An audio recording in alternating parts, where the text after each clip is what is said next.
Olá pessoal, hoje a gente vai dar continuidade ao PET, volume 5, tá? Do sétimo ano, da semana 1. O tema é a luta das comunidades quilombolas no Brasil. Bom, aqui primeiramente para a gente relembrar, eu trouxe aqui o que seria a comunidade quilombola, tá? Então, quilombos são os atuais habitantes de comunidades negras rurais formados por descendentes de africanos escravizados, que vivem, na sua maioria, da agricultura de subsistência em terras doadas, compradas ou ocupadas há bastante tempo. Então, os quilombos hoje, os quilombolas, eles são descendentes desses africanos que eles eram escravizados e aí eles fugiam e formavam o que hoje se chama de quilombola, tá? Aí é lembrar aqui só, quando fala de agricultura de subsistência, são essa agricultura tradicional mesmo, que você pode ir plantar e tudo mais, tá? Não é essa agricultura mecanizada, que usa trator e tudo mais, então assim, é aquela agricultura mais manual mesmo. Aí é lembrar que essas pessoas, elas vinham da África, né?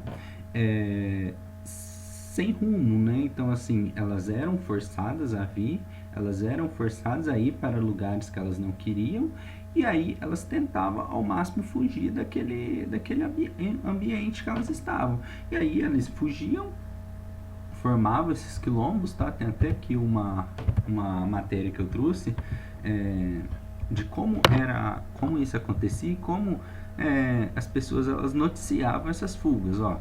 Crioulo fugido.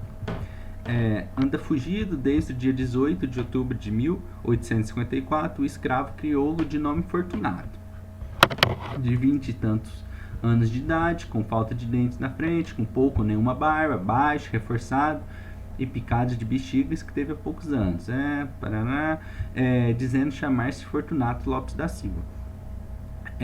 O da Silva ele é muito relacionado aos escravos, eles tinham o nome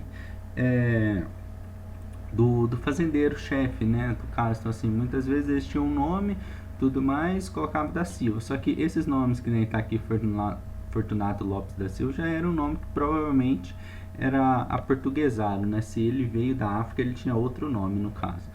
Sabe cozinhar, trabalhar de encadenador e entende de plantações da roça, de onde é natural. Quem o prender, entregar à prisão e avisar na corte ao senhor Eduardo Lamert. E tudo mais. Tem até outro aqui também, um outro anúncio, né? A 2 de junho de 1854, fugiu da fazenda do Marquês de Paraná, no Porto Novo do Cunha, o escravo Marcelino, pardo, pernambucano, ator regular, magro, cabelo pouco crespo, olhos regulares, tudo mais. E aí, tanto em um como outro, a gente vê que tem até recompensas, tá? Para que se der notícia, né? Como tá aqui, der notícia certa de onde achar ele, né?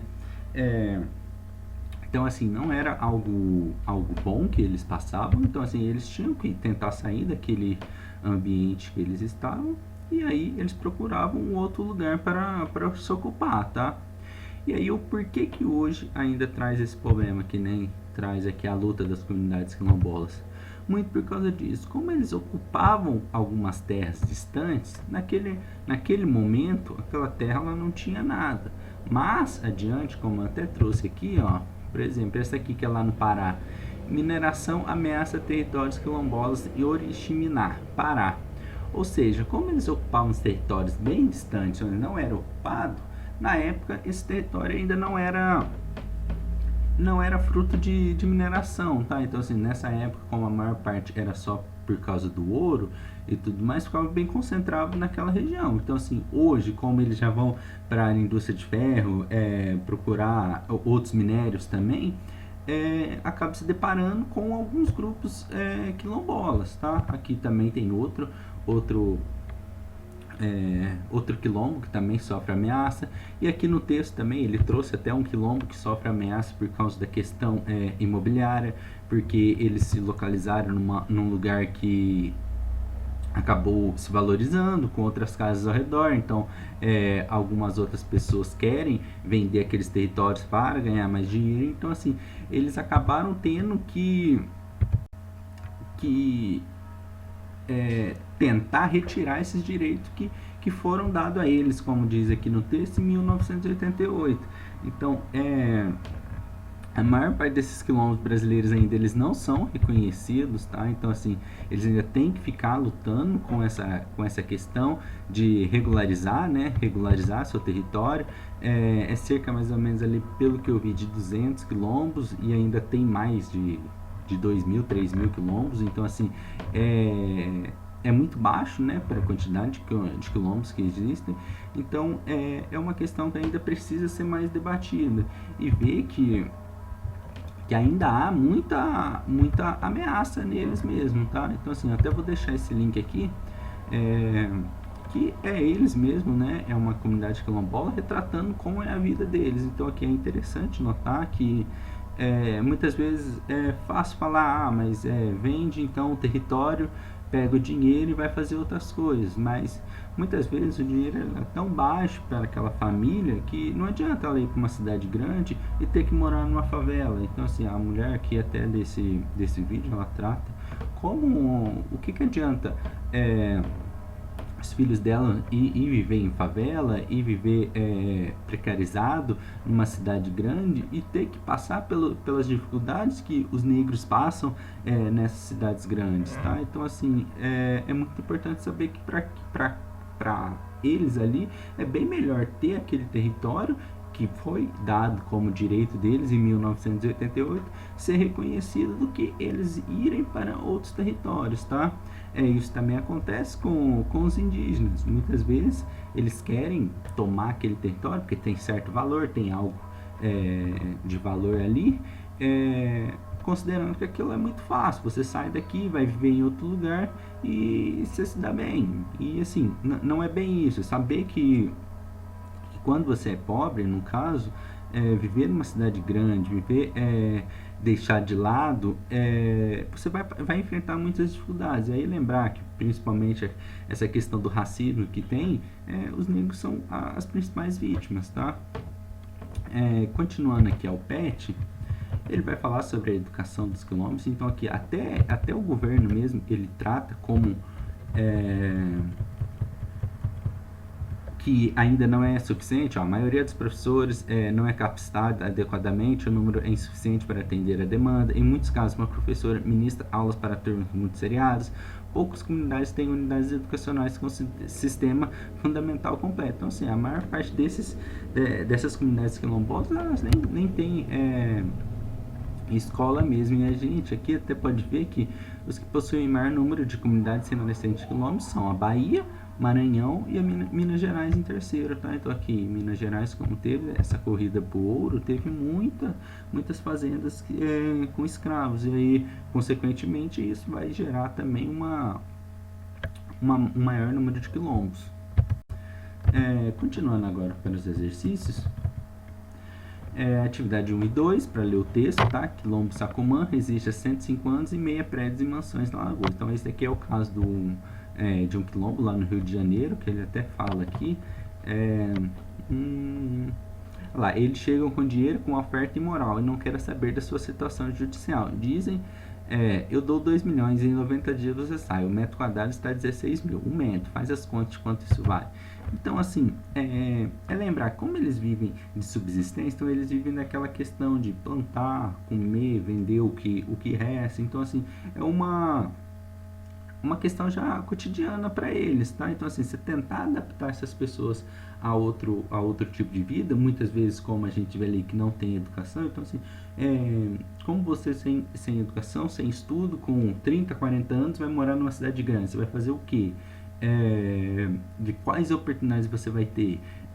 Vai ser melhor do que ficar vivendo assim? Então, assim, muitas vezes, a maior parte não vai ser melhor, tá? Então, assim, é muito melhor brigar nesse caso para que seja reconhecido, né, seja regularizado, do que enfrentar outros tipos de dificuldades. E aí lembrar também que muitas vezes ainda sofrem ameaças e discriminação. Olha lá, abrir com vizinhos é recorrente. Em 2015, moradores do quilombo foram proibidos de realizar suas atividades culturais, como as tradicionais rodas de samba e feijoadas, fonte de renda da família os eventos já tiveram presente artistas como Zeca Pagodinho e Bete Carvalho. A proibição se deu depois que vizinhos alegaram perturbações da ordem e muito barulho. Então, assim, ainda tem essa questão do racismo bem atrelado aqui, tá? Quando a gente vê isso, que é tentar dificultar ao máximo a vida dessas pessoas para que elas saiam dali, tá? Passando agora para os exercícios. Atividade 1. Que tipo de pressão a comunidade quilombola está comovida? Então, assim, só tá ali no texto, a gente vê o que eles estão vivendo, né? Quais são as pressões. Atividade 2. Qual a importância da luta da organização das comunidades quilombolas, como a da reportagem? Selecione pelo menos 2 argumentos para defender o direito das comunidades quilombolas. Então, assim, podem ver que o que foi trabalhado ali no texto, tá? Vocês leem tudo e vê que pode selecionar 2 argumentos para defender esses direitos, como essa questão mesmo de viver na sua comunidade, na sua ancestralidade, saber que seu avô, seu bisavô morou ali. Então, assim, isso é muito, muito forte. Você também não precisa se adaptar a outros tipos de sociais, né? Então, assim, você já está adaptado ali, você gosta dali, você não precisa. Então, assim, vocês podem ver e responder. Atividade 3. Imagine que você compõe uma equipe do Ministério da Educação responsável pela educação quilombola. Você precisa garantir que todas as crianças das comunidades estejam matriculadas e frequentando a escola. Para isso, investigue, se possível, por que em algumas comunidades quilombolas não há escolas e por que as crianças param de estudar. Tá? Então, assim, vocês podem fazer pesquisa, mas lembrar que principalmente essas comunidades quilombolas, muitas delas são bem longe das cidades, tá? Então, assim, são bem afastadas. Isso já é um dos motivos grandes de que não há tanta oportunidade, né? A B. Busque soluções para que crianças quilombolas possam continuar seus estudos depois do quinto ano. Então, vocês podem pensar o que vocês fariam para esses lugares que não tem escola, tá? Atividade 4. Leia o poema. 13. O que o autor quis expressar com o trecho Tolas Mentiras? Você ainda na atualidade percebe o preconceito com a população negra do nosso país? Registre suas conclusões. Então, aqui, quando ele fala tolas mentiras, se a gente lê a frase anterior aqui, livres, felizes e aceitos, isso seria verdade? Os negros hoje eles são livres, felizes e aceitos? Bom, assim, essa questão do livre é até um pouco difícil de responder, que teoricamente foram livres, mas na prática isso não é resultado, né? Então, assim, a gente vê que a maior parte dos negros eles ainda sofrem com muitos preconceitos, eles ainda sofrem com muitas dificuldades que foram trazidas dos anos anteriores por causa dessa escravidão. Lembrar que como eles foram soltos, quando essas pessoas elas são soltas, elas não têm terra, elas têm direitos retirados, elas são pobres. Então, assim, tudo isso vai dificultar. Essas pessoas elas não têm rumo. Então, assim, ela não tem acesso à educação. Então, assim, como que ela vai melhorar de vida se ela não tem nada? Tem até uma lei que foi em 1850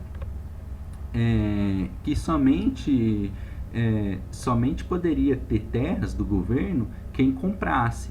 Ou seja, os escravos, além de eles não receberem a escravidão, quando eles foram libertados, eles não tinham dinheiro, então assim, eles tinham que basicamente voltar a uma semi-escravidão, ganhando muito pouco, para poder sobreviver. Então assim, tudo isso veio ocasionando o porquê hoje uma grande parte dos negros eles ficam abaixo, né, da pobreza,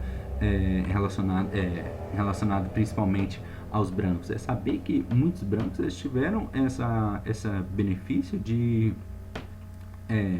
das ancestralidades, né, no caso dos antepassados, eles terem esse benefício de terem vindo de Portugal, tendo sido concedido um pedaço de terra para ele, aquele pedaço de terra foi passado para o filho, passado para o neto e assim em diante. E aí, quando chegam os nossos avós, os nossos pais, que as pessoas elas têm a terra ali, então assim, elas já têm um rumo de como começar a vida delas, tá? É óbvio que nem todos, né, nem todos os brancos tiveram isso, mas assim, muitos tiveram essa facilidade, né, toda. Partindo aqui para a questão 5, Minas Gerais possui atualmente 87 comunidades quilombolas. Você mora ou já visitou alguma comunidade quilombola do nosso estado? Se sim, registre sua experiência. Caso contrário, pesquise, se for possível, qual a comunidade quilombola mais próxima do município. Bom, aqui vai ser a opinião de vocês, né, no caso. Eu mesmo nunca visitei uma comunidade quilombola. É, eu morava em Belo Horizonte, eu sei que lá tinha, mas eu não cheguei aí. Aqui para o sul de Minas, eu não sei se tem alguma perto de onde a gente vive, tá? Mas aí a gente pesquisa, tá? E aí com isso a gente termina essa semana 1 de geografia.